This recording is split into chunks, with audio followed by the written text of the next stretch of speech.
Hello investors, मैं आपका investor awareness coach Rupesh Jaitley. जैसा कि आप लोग देख रहे हैं, बाजार आजकल बहुत वोलेटाइल है और इसमें पैसे बनते भी हैं और बिगड़ते भी हैं।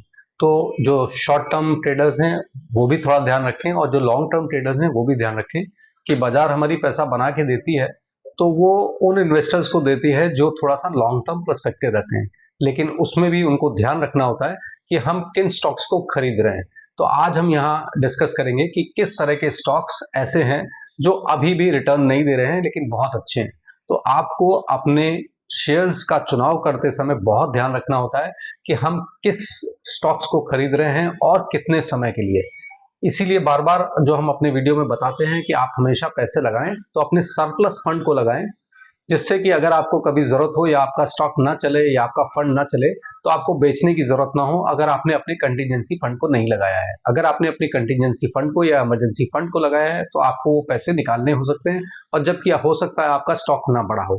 तो आज के खास करके इस वीडियो में हम बताएंगे आपको कुछ ऐसे स्टॉक्स जो पिछले 3 साल से नहीं चले हैं, और आपको जानकर हैरानी होगी, ये इतने बड़े नाम हैं कि आपको विश्वास नहीं होगा, लेकिन आप चेक कर सकते हैं कि इन्होंने पिछले 3 साल में क्या रिटर्न दिए। तो सबसे पहले एक बड़ा नाम है टीसीएस का, जिसने अपने पिछले 3 साल में लगभग नील रिटर्न दिया है। जी हाँ, लगभग नील रिटर्न, बिकॉज 3,000 रुपए, 3,3100 का भाव 3 साल पहले भी था। ये 38-3900 तक गया ऊपर और वापस आज 3,000 के आसपास है, बल्कि 3,000 से नीचे भी था। तो लगभग नील रिटर्न है। इसमें दूसरा जो बड़ा नाम है वो है इन्फोसिस का। ये भी लगभग 2-2.5% के रिटर्न पे है। 3 साल में इसने भी लगभग लगभग नील रिटर्न दिया है। ऐसे मान लीजिए कि 2-2.5%, तो 2-2.5% का एब्सोल्यूट रिटर्न लगभग नील ही होता है। तो ये एक बड़ा नाम है। इसके बाद एक बड़ा नाम और आता है हिंदुस्तान यूनिलीवर। ये भी इस तरह का स्टॉक है कि अपने हाई को नहीं टच कर पाया जो आज से 3 साल पहले इसने बनाया था। तो अगर किसी ने वहां पे लिया है तो अभी भी ये नेगेटिव रिटर्न दे रहा है, क्योंकि ये 2800-2900 ऊपर हाई बना के आ चुका था। आज भी ये 2500-2600 पे पड़ा है।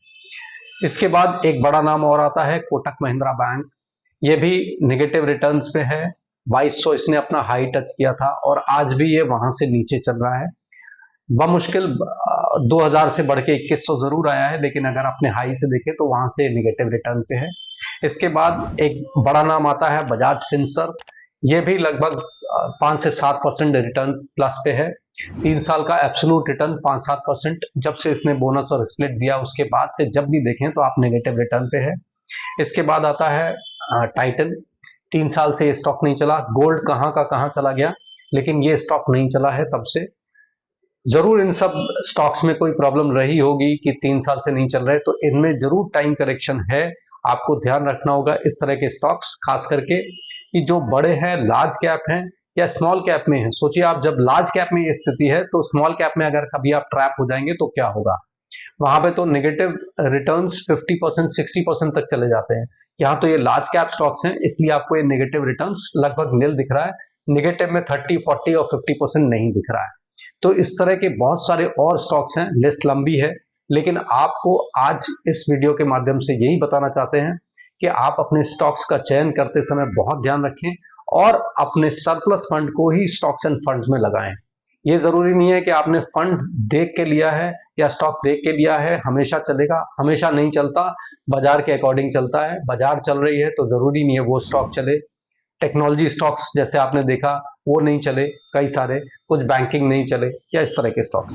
तो आगे से ध्यान रखें, इस तरह के स्टॉक्स पे बहुत ध्यान रखें और इस तरह के वीडियोस के लिए हम लोग से जुड़े रहें। धन्यवाद।